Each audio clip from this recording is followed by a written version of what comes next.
ठाकुर जी ने सांत्वना दी और बोले, इसको सब सुन लेना, आप सब धनपति हैं, इसे सुन लेना ठाकुर जी क्या कह रहे हैं। अरे लेकिन मैंने तुझे दिया कहाँ है। सुदामा जी कह रहे हैं ये जो, तो बोला मैंने ये जो तेरे को दिया है वो तुझे मैनेजर बना के दिया है, तुझे ट्रस्टी बना के दिया है, तूने अपना मान क्यों लिया। तुझे तकलीफ इसलिए हो रही है कि तूने इसे अपना मान लिया, तो तू कह रहा है कि मेरे भजन की कीमत लगा दी, जबकि मैंने ये तुझे नहीं दिया। अच्छा एक बात का जवाब दे सुदामा, कि ये मंदिर तूने बनवाया जिसमें मैं खड़ा हूं?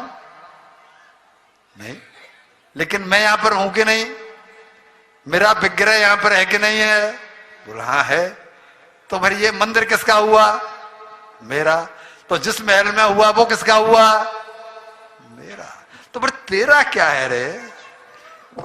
तू किस बात को मान के नाराज हो रहा है मेरे ऊपर कि आपने मुझे दिया, मुझे दिया, मुझे दिया?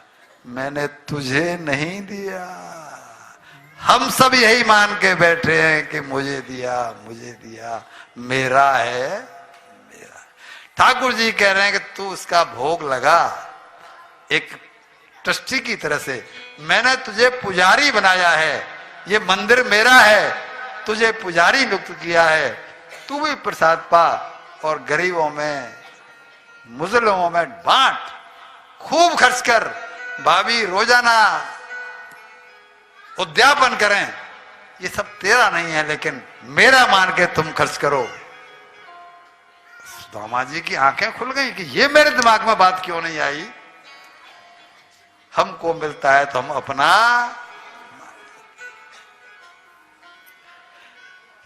पहले तुम मेरी पूजा, तुम तो पहले भी मेरे पुजारी थे ना, पहले तुम मेरी पूजा एक झोंपड़ी में करते थे, लेकिन मुझे तुमसे अपनी पूजा एक महल में करवानी थी, झोंपड़ी में। लाला जी जो 1500 गज में कोठी है ना, जो 1200 गज में कोठियां है ना, वो उन्होंने आपको पुजारी नियुक्त किया है। आपसे पूजा बनाने के लिए उन्होंने कहा कि मैं पूजूंगा 1500 गज की कोठी में, तू मुझे 1500 गज की कोठी में पूछ।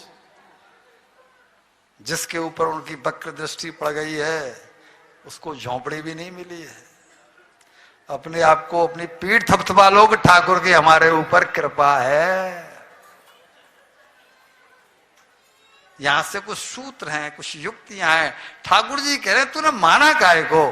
तू रोज भंडारे कर, संतों को जिमा, गरीबों में बांट। और सुन, बाहर भाभी रो रही है, भाभी को लेके आ, उनको समझा जो मैंने तुझे बताया है।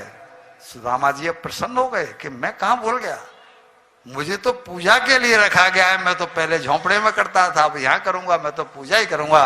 और सुदामा जी की जो गिलानी हो रही थी कि मेरे भजन की कीमत लगा दी कृष्ण ने, वो सुदामा जी की गिलानी खत्म हो गई।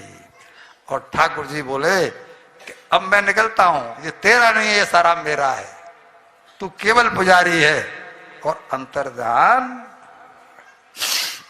भैया जी दुनिया से प्रेम करने वाला बिखर जाता है, मगर श्री कृष्ण से प्रेम करने वाला निखर जाता है। ये स्थिति उनकी। तो आज हम कितने समय बाद यहाँ पर बैठ करके और सुदामा जी का नाम उनको जप के जाएंगे तो ये होगा। अंत में सुदामा जी इस धाम लेवे चिरत सताम गताम,